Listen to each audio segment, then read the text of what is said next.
Firefighting in Canada this week is brought to you by VFIS of Canada, a division of CVIS Incorporated, Canada's largest insurer of firefighters. In this week's episode, federal government officials expect the 2024 wildfire season to extend deeper into the fall than previous years. Then, Halifax Fire and Emergency released a post-incident analysis of the WUI wildfire that occurred in 2023, and a look at some of this summer's fire chief appointments across the country. Federal ministers are anticipating Canada's wildfire season to continue into the fall rather than beginning to wind down at the end of August as it has in previous years. In a press briefing on August 12th, Federal Minister of Natural Resources Jonathan Wilkinson said forecasts are showing above-average wildfire activity in September across the country, with the possibility of increasing to well above average in British Columbia and Alberta.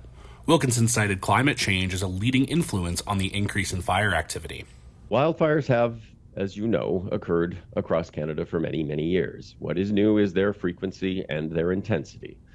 Looking at September's above normal fire activity is significant because while wildfire season often winds down at the end of August or early September, this data points to longer and more extreme fire seasons.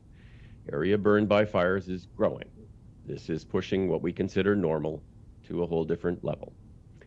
The science is clear. Climate change is fueling these fires. As of August 12th, there were 474 wildfires in Canada and 3.4 million hectares burned so far this season.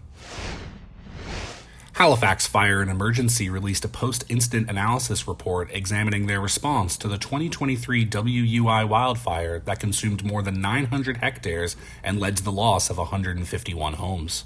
The report found 24 examples of best practices the organization can strengthen and sustain, along with 56 opportunities for improvement. Strengths cited included the rapid escalation and self-dispatch of firefighters, the quick initiation of evacuation, and the firefighter rehabilitation and support initiatives implemented during the wildfire. Areas for improvement included the creation of a major event response plan for HRFE operations, more clarity between the Incident Command Center and frontline personnel, and an overhaul of the communication structure, which was reported as insufficient to meet the needs of the event. A number of fire departments have welcomed new fire chiefs and deputy chiefs this summer. Neebing Emergency Services in Ontario selected Mark Schruff as their acting fire chief. He's been a member of the department since 2001 and previously worked as a ground-based searcher with Lakehead Search and Rescue. Deputy Fire Chief Wayne Kennedy has been promoted to the top job for the Sook Fire Department in British Columbia. Kennedy accrued 27 years of service with the North Vancouver Fire Department before moving to Sook in 2023. Russ Friesen has been hired as the fire chief for the Foothills Fire Department in Alberta. Friesen brings with him over 25 years of experience in vehicle fire investigations, fire and explosion instruction and investigation, and modern fire attacks training.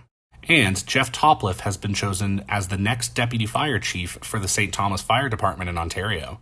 Topliff has 25 years of experience with the Windsor Fire Department, working his way to captain in that time. Thanks again to VFIS of Canada, a division of CVIS Incorporated, Canada's largest insurer of firefighters. Stay tuned for our next episode on Friday, August 30th.